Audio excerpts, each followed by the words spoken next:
আজকের আলোচনাটা মূলত একটু ভিন্নধর্মী। আল্লাহ রাসূল সাল্লাল্লাহু আলাইহি সাল্লামের লাইফে বা জীবনে যতগুলো কাজ করেছেন আমরা জানি এগুলো কি সুন্নাহ। আমরা জানি এগুলো রাসূল সাল্লাল্লাহু আলাইহি সাল্লামের যেগুলো কাজ করেছেন সেগুলো সুন্নাহ, আমরা শুধু সুন্নাহ হিসাবেই মানি। কিন্তু এই সুন্নাহগুলোর পিছনে বৈজ্ঞানিক উপকারিতা আছে, আমরা এগুলো জানি না। যে আল্লাহ রাসূল সাল্লাল্লাহু আলাইহি সাল্লাম যে কাজটাই করেছেন, যে উপদেশে দিয়েছেন, সেটাই বিজ্ঞানিক গবেষণা করছেন এবং প্রতিটা গবেষণায় দেখা গেছে এর হাজার হাজার উপকারিতা, প্রতিটা সুন্নতের হাজার হাজার উপকারিতা আছে। তো আজকে কিছু সুন্নাহ এবং তার বৈজ্ঞানিক উপকারিতা আজকে জানবো, অল্প কিছু। সবগুলো সুন্নাহর বৈজ্ঞানিক উপকারিতা জানা সম্ভব নয়। তো সর্বপ্রথম আল্লাহ রাসূল সাল্লাল্লাহু আলাইহি সাল্লাম আমাদের উজু শিখিয়েছেন নামাজের জন্য। এই উজুর বৈজ্ঞানিক উপকারিতা অনেক। এক একটা অঙ্গ যখন আমরা ধুই তখন আমাদের বিজ্ঞান যা তথ্যগুলো দিয়েছে তা মানে সীমাহীন। সর্বপ্রথম আমরা যে হাত ধুই, অনেকে আমরা দেখেছি করোনার সময় দেখেছি না যে আমাদেরকে শেখানো হয়েছিল যে কিছুক্ষণ পর পর হাত ধোন। 1 মিনিট ধরে হাত ধোয়া শিখাছে কিছুক্ষণ পর পর, নাকি? করোনার সময় কি হয়, এই জীবাণু, হাতের জীবাণু এটা পরবর্তীতে শরীরে এবং মুখের মধ্যেও যায়, পেটের মধ্যেও যায়, এতে ভাইরাস ছড়িয়ে পড়ে। তো এটা আমাদের 1400 বছর আগে আল্লাহ রাসূল সাল্লাল্লাহু আলাইহি সাল্লাম শিখিয়েছেন। উজুর মাধ্যমে এই জীবাণুটা, হাত থেকে এই জীবাণুটা কি হয়, দূর হয়। এরপর এক মুসলিম উজু করতেছিল, এমতো অবস্থায় একজন ফ্রান্সের বিজ্ঞানী তার উজুটা দেখতেছিল এবং তিনি হলো একজন মানসিক বিশেষজ্ঞ।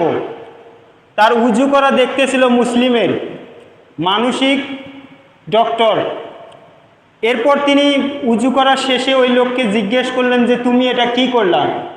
সেই যুবক বা সেই মুসলিম বলল যে এটা আমি উজু করলাম। বলতেছে যে তুমি যে উজুর মধ্যে এই ঘাড় যে মাসেও করলা, ঘাড়ে যে পানি দিলা, এটা নিয়ে আমি 25-26 বছর ধরে গবেষণা করতেছি যে মানুষের মাথা থেকে ঘাড়ের উপর দিয়ে পুরো শরীরে একগুলো রগ গেছে, এই রগগুলো এই পাশে সংকেত পাঠায়, মস্তিষ্ক থেকে সংকেত পাঠায় পুরো শরীরে। তো এই জায়গাটা মাঝে মধ্যে এই জায়গাটা শুষ্ক থাকে, মানে শুকনো থাকে। এই শুকনো অবস্থায় এই সংকেতগুলো পাঠাতে সমস্যা হয়। এই মানে এই জায়গাটা যদি দিনে 5 থেকে 6 বার বা 4 থেকে 5 বার ভিজানো পড়ে, তাহলে এই সংকেতটা দ্রুত কি করতে পারে, পাস করতে পারে, এই মস্তিষ্কতে সংকেতটা সারা শরীরে দিতে পারে। এই জন্য ওই লোকটার মানসিক রোগ হওয়ার সম্ভাবনা খুব কম। ওই বিজ্ঞানী বলছে আমি 25 থেকে 30 বছর এটা নিয়েই গবেষণা করতেছি যে এই জায়গায় যদি ভিজা থাকে তাহলে দিনে 4 থেকে 5 বার যদি ভিজা থাকে তাহলে দ্রুত সংকেত পাঠায়, ওই লোকটা মানসিক রোগী হওয়ার সম্ভাবনা সব থেকে কম। এরপর আমেরিকার 13-14 জন গবেষক আপনার প্যারালাইজড নিয়ে গবেষণা করছে। প্যারালাইজড রোগী কি কারণে প্যারালাইজড হয়, তারা গবেষণা করে দেখছে যে মানুষের শরীরে 9768 প্রকারের চামড়া থাকে। আমার আপনার প্রত্যেকের শরীরে 9768 প্রকারের চামড়া আছে। এই চামড়াটা এক জায়গার চামড়ার সাথে আরেক জায়গার চামড়ার কোনো মিল নাই। আমার চামড়া কাটে যদি বলে আপনার চামড়ায় কোথাও লাগাই দেয়, জীবনে ওটা জোড়া লাগবে না। তাহলে 9768 প্রকার চামড়ার মধ্যে শুধুমাত্র মিল আছে এই হাতের উপরের পিঠ আর এই ঘাড়ের এই চামড়াটা, শুধু মিল আছে। এই জায়গায় যদি উজুর সময় আমরা মাসেও করি এই ভিজাটা রাখি, এটার কারণে কি হয়, ওই একই কথা বলছে যে দ্রুত সংকেত পাঠাতে পারে। এর কারণে আমাদের প্যারালাইজড হওয়ার সম্ভাবনা খুব কম। তো আমরা যারা উজু করি দিনে 4-5 বার, যারা নামাজ পড়ি না, তাদেরও এই জায়গাটা ভিজার দরকার প্যারালাইজড রোগ এবং মানসিক রোগ থেকে মুক্তি পাওয়ার জন্য। এরপর নামাজের অনেকগুলো বৈজ্ঞানিক উপকারিতা আছে। আমরা যে নামাজ পড়ি, নামাজটা যে কত বড় একটা ব্যায়াম সেটা আমরা নিজেই কল্পনাই করতে পারবো না। একজন মুসলিম, পাকিস্তানি একজন মুসলিম একবার আমেরিকায় গেছে, সেখানে নামাজ পড়তেছিল। একজন ইংল্যান্ডের মানে ইংলিশ চিকিৎসক তার নামাজ পড়া খুব সুন্দরভাবে দেখতেছিল পিছন থেকে। পাকিস্তানের এক মুসলিম লোক নামাজ পড়তেছিল আর দেখতেছিল একজন ইংলিশ চিকিৎসক, তিনি খুব সুন্দরভাবে দেখতেছিল। দেখার পর যখন নামাজ শেষ হলো তখন ওই লোকটাকে জিজ্ঞেস করলো যে তুমি এতক্ষণ যে ব্যায়ামগুলো করলা, এই ব্যায়ামগুলো কোথায় পাইছো? ওই মুসলিম লোকটা তো অবাক যে আমি এতক্ষণ নামাজ পড়লাম, এই লোকটা বলতেছে ব্যায়াম করলাম, কোথায় পাইছি? তখন ওই লোকটা আবার বলল যে নিশ্চয় আমার একটা বই আছে, সেই বই পড়ে মনে হয় এই ব্যায়ামগুলো তুমি শিখছো। এই লোকটা বলল যে আমি কোনো এরকম ব্যায়ামের কোনো বই পড়ি নেই। তখন বলল যে আমি মুসলিম, এটা আমার রাসূল সাল্লাল্লাহু আলাইহি সাল্লাম আমাদের নবী 1450 বছর আমাদের শিখিয়ে গেছেন যে এইভাবে আমাদের নামাজ, এটা আমরা দিনে 4-5 বার পড়ি। তো ওই লোকটা অবাক হয়ে বলল যে আমি যে গবেষণা করলাম এতদিন ধরে যে রুকু দাঁড়িয়ে থাকার এক উপকারিতা, রুকু করলে এক উপকারিতা, সেজদায় এক উপকারিতা, বসে থাকার এক উপকারিতা, আমি এইভাবে সিরিয়ালি আমি বই লিখছি, অথচ এটা 1450 বছর আগে মুসলমানের নবী এটা শিখিয়ে গেছে।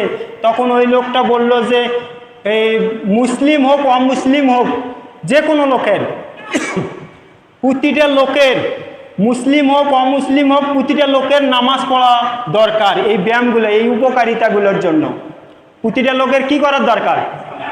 এই উপকারিতা যে নামাজের মধ্যে যে আমরা ব্যায়ামগুলো করি বা উঠা বসার যে ব্যায়ামগুলো হয়, তাহলে ওই লোকটা বলছে যে প্রতিটা লোকের এই ব্যায়ামটা করার দরকার। সুবহানাল্লাহ বিহামদিহি। আমরা যখন রুকু এবং সেজদা দেই, এই সময়টা আমাদের দ্রুত শরীরের, বিজ্ঞান বলছে দ্রুত রক্ত সঞ্চালন হয়, এর ফলে আমাদের হাড়ের সমস্যা কমে যায়। রুকু এবং সেজদার ফলে আমাদের এই ঘাড়ের উপরে কোমরের ব্যথা, হাতের ব্যথা, এগুলো দূর হয়। আমরা যখন রুকু এবং সেজদা দেই, এর ফলে আমাদের পেটের উপর চাপ পড়ে, আমাদের হজম দ্রুত হয়, আমাদের গ্যাসের সমস্যা দূর হয়। এরপর বলছে যখন আমরা সিজদা দেই, সিজদার সময় আধুনিক বিজ্ঞান বলছে আমরা যখন সিজদা দেই তখন আমাদের মস্তিষ্কের সেলগুলো দ্রুত কাজ করে, এর ফলে আমাদের স্মৃতিশক্তি বৃদ্ধি পায়, আমাদের মেধা শক্তি বৃদ্ধি পায়। আমরা লক্ষ্য করে দেখেছি এই হাফেজরা দেখেন একটা কোরআন শরীফ পুরোটাই মুখস্থ, 6666 আয়াত, মতান্তর আছে, তো 6666 আয়াতের মধ্যে সবগুলোই মুখস্থ। একটা আয়াত বলবেন, কোথা থেকে বলবেন, স্যার আগের পিছের আয়াত বলে দিচ্ছেই। এটা কিভাবে সম্ভব হচ্ছে জানেন? এটা সম্ভব হয়েছে ওই ছেলেটা ছোটোবেলা থেকেই নামাজের প্র্যাকটিস আছে।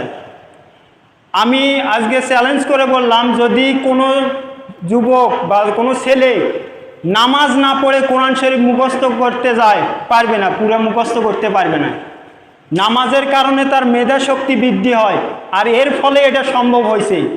আপনারা অনেক সময় দেখেন না যে যারা শিক্ষিত তারা জানেন যে ইউনিভার্সিটিগুলোতে 1 থেকে 10-এর মধ্যে মেধা তালিকায় শিবিররা কেন আসতেছে? দেখবেন প্রতিটা ইউনিভার্সিটি, কলেজ, সেখানেই মেধা তালিকায় 1 থেকে 10-এর মধ্যে 5 থেকে 6 জন আছে শিবিরের ছেলে। কি কারণে? একটাই কারণ, সে সিজদা দেয়, আল্লাহকে সিজদা দেয়। 5 ওয়াক্ত নামাজ ছাড়া কোনো শিবির তার শিবিরত্বই থাকবে না। এই কারণেই মূলত তারা এত মেধাবী হচ্ছে। সবগুলো কলেজে আপনারা যাচাই করে দেখবেন, 1 থেকে 10-এর মধ্যে প্রায় 5 থেকে 6 জন দেখবেন যে শিবিরের ছেলে। তো নামাজের আমাদের উপকারিতাগুলো অনেক, আমরা এটা বুঝতেছি না। তো প্রত্যেকে আমরা এই নামাজ পড়ার চেষ্টা করব ইনশাআল্লাহ। এরপর আসেন মেসওয়াক। আল্লাহ রাসূল সাল্লাল্লাহু আলাইহি সাল্লামের একটা সুন্নাহ মেসওয়াক। এ সম্পর্কে রাসূল সাল্লাল্লাহু আলাইহি সাল্লামের হাদিস, রাসূল সাল্লাল্লাহু আলাইহি সাল্লাম বলেন যে আমার উম্মতের জন্য যদি কষ্ট না হতো তাহলে প্রত্যেক উজুর আগে মেসওয়াক করা ফরজ করে দিতাম, যদি কষ্ট না হতো। অপর হাদিসে আছে, কেউ যদি মেসওয়াক করে উজু করে নামাজ পড়ে, ওই ব্যক্তির নামাজটা ৭০ গুণ সব বেশি বৃদ্ধি পায়। সুবহানাল্লাহ। তাহলে মেসওয়াকের উপকারিতা অনেক। আধুনিক বিজ্ঞান বলছে মেসওয়াকের ৯৯টা উপকারিতা। মেসওয়াকের ব্রাশ নয়, কিন্তু যেটা আমরা ব্রাশ ঘষি এইটা ব্রাশ নয়, গাছের ডাল, এটা মেসওয়াক। এই মেসওয়াকের ৯৯টা উপকার। যারা মেসওয়াক করে তারা আজ পর্যন্ত মনে হয় কোনো ডাক্তারের কাছে যায়নি। যারা ছোটোর থেকে কোনোদিন ব্রাশ মুখে দেয় নাই, শুধু মেসওয়াক করছে, এখানে কেউ থাকতে পারেন, কোনোদিন মনে হয় ডাক্তারের কাছে যাওয়া লাগে নাই তাদের। মেসওয়াকের অনেকগুলো উপকারী, তার মধ্যে আপনার মাড়ি, এই দাঁতের মাড়িগুলো শক্ত হয়, রক্ত পড়া বন্ধ হয়, তারপর দাঁতের ক্ষয় রোধ কম হয়, মুখের দুর্গন্ধ দূর হয়, এরপর রুচি বৃদ্ধি হয়, ব্যাকটেরিয়া জীবাণু আপনার পেটে যায় না, এরপর ব্যাকটেরিয়া পাকস্থলীতে ক্ষতিকর জীবাণু যায় না, চোখের স্মৃতিশক্তি বৃদ্ধি পায়, মানে চোখের দৃষ্টিশক্তি বৃদ্ধি পায়। এরপর সব থেকে উপকারিতা যেটা, যারা মেসওয়াক করে তাদের মৃত্যুর সময়কালে নসিব হবে। সুবহানাল্লাহ। কতগুলো উপকার, ৯৯টা উপকারের কথা বলেছে, আমি কয়েকটা বললাম শুধু। এ সম্পর্কে একজন মুসলিম চিকিৎসক বলছেন যে মুসলিমরা যখন থেকে আল্লাহ রাসূলের এই মেসওয়াকটা ভুলে গেছে, তখনই দাঁতের ডাক্তারের আবিষ্কার হয়েছে। কত বড় কথা বলছে। তো আমরা প্রত্যেকে মেসওয়াক করার চেষ্টা করব ইনশাআল্লাহ। অনেক উপকারিতা মেসওয়াকের। এরপর আমাকে একটা কথার জবাব দেন যে আল্লাহ তাআলা নারী এবং পুরুষের মধ্যে পার্থক্য করেছেন কিভাবে? কি বুঝে আল্লাহ তাআলা নারী এবং পুরুষের মধ্যে পার্থক্য করেছেন? অনেকে বলবেন যে শরীরের অবকাঠামো আলাদা নাকি, এটাই আমরা দেখে বুঝি। কিন্তু এদের শাহবাগে কিছুদিন আগে আন্দোলন হলো, পোশাকের স্বাধীনতা চাইল, ওখানে কেউ কি বুঝতে পারছেন কোনটা ছেলে কোনটা মেয়ে? কোনোভাবেই বোঝা যাচ্ছে না। আল্লাহ তাআলার দৃষ্টিতে আল্লাহ তাআলার পার্থক্য, নারী এবং পুরুষের মধ্যে পার্থক্য হলো দাড়ি। আল্লাহ তাআলা যে পুরুষের মধ্যে দাড়ি দিয়েছেন আর মহিলার মুখে দাড়ি উঠে না, তাহলে পার্থক্য কি? দাড়ি যে রাখেতে সে পুরুষ নাকি, আর দাড়ি যার মুখে নাই, কি কথা বলতেছেন না কেন?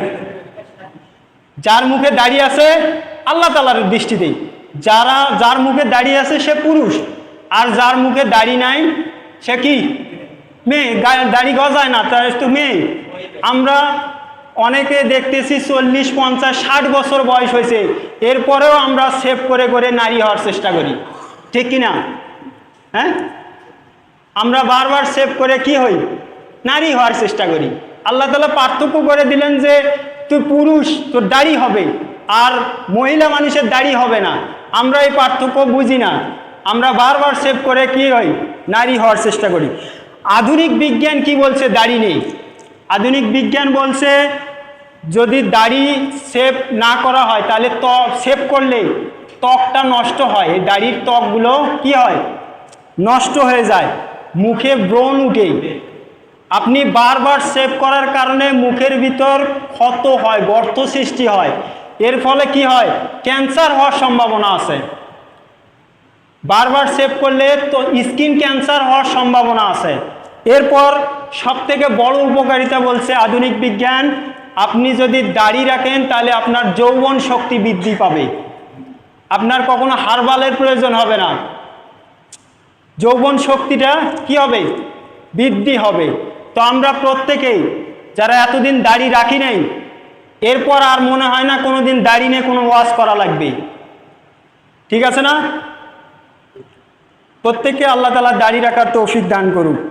এরপর আসেন টাকনুর উপরে কাপড়, টাকনুর উপরে কাপড় রাখা। এ সম্পর্কে রাসূল সাল্লাল্লাহু আলাইহি সাল্লাম বলেছেন যে ব্যক্তির কাপড় টাকনুর নিচে যায় ওই জায়গাটা কি হবে? জাহান্নামে যাবে। অপর আর একটা ভয়ঙ্কর হাদিস আছে, ভয়ঙ্কর বললাম এই জন্যে, যে আল্লাহ রাসূল সাল্লাল্লাহু আলাইহি সাল্লাম বলেছেন কিয়ামতের দিন আল্লাহ তাআলা 3 ব্যক্তির দিকে তাকাবেন না এবং তাদের সাথে কথাও বলবেন না। 3 ব্যক্তির সাথে, জানবেন কি 3 ব্যক্তি? 1 নম্বর, যে ব্যক্তি কথায় কথায় মিথ্যা কথা বলে, তার দিকে আল্লাহ তাআলা তাকাবেন না এবং কি করবেন না, কথাও বলবেন না। দ্বিতীয় ব্যক্তি, যে ব্যক্তি টাকনুর নিচে কাপড় পরে, টাকনুর নিচে কাপড় পরা ব্যক্তির সাথে আল্লাহ তাআলা কি করবেন না, কথাও বলবেন না, তার দিকে তাকাবেন না। আর 3 নম্বর, তৃতীয় ব্যক্তি, যে ব্যক্তি বেশি বয়সে, অর্থাৎ বয়স বেশি হয়েছে, এই বয়সে জেনা করে। কয় শ্রেণী? 3 শ্রেণী। তার মধ্যে দ্বিতীয় নম্বর কি, টাকনুর নিচে যে কাপড় পরে। আমরা এখানে যারা আছি প্রত্যেকেই আজ থেকে লুঙ্গি এবং যা প্যান্ট পরি, প্রত্যেকে টাকনুর উপর পরার চেষ্টা করব ইনশাআল্লাহ। এবার বৈজ্ঞানিক উপকারিতা শুনব। আধুনিক বিজ্ঞান বলছে টাকনুতে এক প্রকার আপনার সেক্সুয়াল হরমোন থাকে। টাকনুর মাঝে কি থাকে? সেক্সুয়াল হরমোন থাকে। এই হরমোনটা আলো এবং বাতাসের প্রয়োজন হয়, আলো বাতাসের প্রয়োজন পড়ে এই সেক্সুয়াল হরমোনটা। যদি আপনি এই ঢেকে রাখেন তাহলে এই হরমোনটা দিন দিন কমে যায়, আপনার যৌবন শক্তি হারিয়ে যাবে আস্তে আস্তে। তাহলে যৌবন শক্তি অক্ষুণ্ণ রাখার জন্য কি দরকার? 1 নম্বরে দাড়ি, দ্বিতীয় নম্বর টাকনুর উপরে কাপড় পরব ইনশাআল্লাহ। প্রত্যেকে বলেন ইনশাআল্লাহ। এরপর আসেন, আল্লাহ রাসূল সাল্লাল্লাহু আলাইহি সাল্লাম দাঁড়িয়ে পানি পান করতে নিষেধ করেছেন। আমরা অনেক সময় ব্যস্ততার মাঝে দাঁড়িয়েই পানি খাই। দাঁড়িয়ে পানি খেলে আধুনিক বিজ্ঞান বলছে দাঁড়িয়ে পানি খাওয়ার ফলে পানিটা পুরাটাই পাকস্থলীতে গিয়ে ধাক্কা লাগে, এরপরে এখান থেকে আমাদের এক প্রকার অ্যাসিড বাইর হয় ওই পাকস্থলী থেকে। ওই অ্যাসিডটার কার্যকারিতা হারিয়ে ফেলে, আপনার এই পানিটা যখন ওখানে ধাক্কা লাগে হারিয়ে ফেলে। এরপরে আপনার পেটের বিভিন্ন রকমের রোগ হয়, গ্যাস্ট্রিক হয়, আলসার হয়, বিভিন্ন ধরনের রোগ হওয়ার সম্ভাবনা থাকে। আবার আলাদা এক দল বলছেন যে এরকম কেউ যদি দাঁড়িয়ে পানি পান করে এটা সরাসরি আপনার কিডনিতে হিট করে, এর ফলে আপনার কিডনি ড্যামেজ হওয়ার সম্ভাবনা থাকে। তো প্রত্যেকে আজ থেকে যারা শুনলাম এই আলোচনাটা, প্রত্যেকে বসে পানি পান করার চেষ্টা করব, বলেন ইনশাআল্লাহ। এরপর আল্লাহ রাসূলের ঘুমানোর কিছু সুন্নাহ আমরা জেনেই শেষ করব ইনশাআল্লাহ। রাসূলুল্লাহ সাল্লাল্লাহু আলাইহি সাল্লাম বলেছেন তোমরা ঘুমানোর আগে লাইট বন্ধ করে ঘুমাবা। বাতি অর্থাৎ আলো, যে ঘরে ঘুমাবা সেই ঘরে আমরা অনেক সময় ডিম লাইট দিয়ে রাখি, ডিম লাইটও দেওয়া যাবে না, একবারে অন্ধকার ঘরে ঘুমানোর বলছেন রাসূল সাল্লাল্লাহু আলাইহি সাল্লাম। আধুনিক বিজ্ঞান বলছে আমরা যখন ঘুমাই তখন আমাদের মস্তিষ্কের সেলগুলোও কি করে? ঘুমায়। যদি লাইট দিয়ে ঘুমান তাহলে ওই সেলগুলো ঘুমাতে পারে না, ওই সেলগুলো কি হয়? জেগে থাকে। এর ফলে আপনার মানসিক রোগ, আপনার ব্রেন স্ট্রোক, বিভিন্ন ধরনের মস্তিষ্কজনিত রোগগুলো হওয়ার সম্ভাবনা সব থেকে বেশি। এরপর রাসূল সাল্লাল্লাহু আলাইহি সাল্লাম বলেছেন যে তোমরা ডান কাতে অর্থাৎ হাতটা এই পাশে গালের উপর দিয়ে ঘুমাতেন। রাসূল সাল্লাল্লাহু আলাইহি সাল্লামের সুন্নাহ এটা, ডান পাশে কাত হয়ে শোয়া, এটা রাসূল সাল্লাল্লাহু আলাইহি সাল্লামের সুন্নাহ। আধুনিক বিজ্ঞান বলছে আমাদের শরীরের বাম পাশে হৃৎপিণ্ড থাকে, বাম পাশে। এই বাম পাশে আমরা যদি ডান পাশে ঘুমাই তাহলে হৃৎপিণ্ডটা উপরে থাকে, হৃৎপিণ্ডটা ভালো থাকে। আর যদি আমরা বাম পাশে ঘুমাই তাহলে ওই হৃৎপিণ্ডটা নিচে থাকে, এটা চাপ পড়ে এবং শরীরের বিভিন্ন হৃৎপিণ্ডটা নষ্ট হওয়ারও সম্ভাবনা থাকে। এরপর আমাদের পাকস্থলী থাকে বাম পাশে, ডান পাশে। আমাদের শরীরের ডান পাশে থাকে পাকস্থলী। পাকস্থলীর কাজ কি? খাদ্যগুলোকে হজম করা। এই পাকস্থলী আমরা ডান পাশে ঘুমালে পাকস্থলীটা চাপ দিয়ে থাকে, এর ফলে আমাদের খাদ্যগুলো দ্রুত হজম হয়। সুবহানাল্লাহ। তাহলে আল্লাহ রাসূলের সুন্নাহ আর আধুনিক বিজ্ঞান সব কিছুই কিন্তু প্রমাণ করছে যে অসংখ্য বৈজ্ঞানিক উপকারিতা। এরপর আমরা ঘুমানোর জন্য কি করি? বিছানা ঝাড়ু দেই, তারপরে শরীরে গেঞ্জি গায়ে দিয়ে ঘুমানো বা পোশাক পরে ঘুমানো রাসূল সাল্লাল্লাহু আলাইহি সাল্লামের সুন্নাহ। এরপর আমরা ঘুমানোর জন্য দোয়া, এখানে কি বলা হয়েছে? হে আল্লাহ, আমি তোমার নামে মৃত্যুবরণ করলাম এবং তোমার নামেই জাগ্রত হই। এরপর আমরা ঘুম থেকে উঠে কি পড়ি? আলহামদুলিল্লাহিল্লাযী আহিয়ানা বা'দামা আমাতানা ওয়া ইলাইহিন নুশুর। এর অর্থ হলো সমস্ত প্রশংসা সেই মহান রবের, যিনি আমাদের মৃত্যু নামক ঘুম থেকে জাগ্রত করছে এবং তার কাছেই প্রত্যাবর্তন। তাহলে ঘুমানোর আগেও আমরা কি বলতেছি? মৃত্যুর কথা বলতেছি। ঘুমানোর পরেও মৃত্যুর কথা। ঘুমটাকে আল্লাহ তাআলা কি করছেন? মৃত্যুর সাথে তুলনা করছেন। তো আধুনিক বিজ্ঞান এই দুইটা আয়াতের উপর, দুইটা দোয়ার উপর গবেষণা করে আধুনিক বিজ্ঞান তথ্য দিছে যে মানুষের ঘুমটা এমন পর্যায়ে, কয়েকটা পর্যায়ে, ধাপে ধাপে কয়েকটা পর্যায়ে যায়। এমন এক পর্যায়ে আমাদের ঘুমটা যায়, আমরা প্রত্যেকেই এই পর্যায়ে যাই যে সেখানে আমাদের এই পালস কাজ করে না কয়েক মিনিটের জন্য। পালসটা কাজ করে, আমাদের পুরো বডিটা একবারে ডেড বডি, অর্থাৎ মৃত্যু হলে যেরকম থাকে ওই রকম অবস্থায় কয়েক মিনিটের জন্য আমাদের প্রতি রাতে আমাদের এইরকম হয়। অনেকে দেখেন না ঘুমের মধ্যে মৃত্যুবরণ করেন। তো আল্লাহ তাআলা প্রতিদিন আমাদের এইরকম কয়েক মিনিটের জন্য আমাদের বডিটা কি হয়? ডেড বডি, মানে মৃত্যুর যেমন লাশ সেই রকম হয় থাকি কিছুক্ষণের জন্য। তাহলে আমরা প্রতিদিন এইরকমভাবে আমরা উঠতেছি, আল্লাহর শুকরিয়া নাই, আল্লাহর নামাজ নাই। প্রতিদিন মুয়াজ্জিন প্রতিদিন ডাকতেছে, হাইয়া আলাস সালাহ, নামাজের জন্য আসো, হাইয়া আলাল ফালাহ, কল্যাণের জন্য আসো। আমাদের কোনো ভুরুক্ষেপ নাই, আছে? প্রতিদিন আমরা মৃত্যুকে নিয়েই ঘুমাই। আল্লাহর আয়াতের সাথে কি হচ্ছে? মৃত্যু নিয়েই আমরা ঘুমাই প্রতিদিন।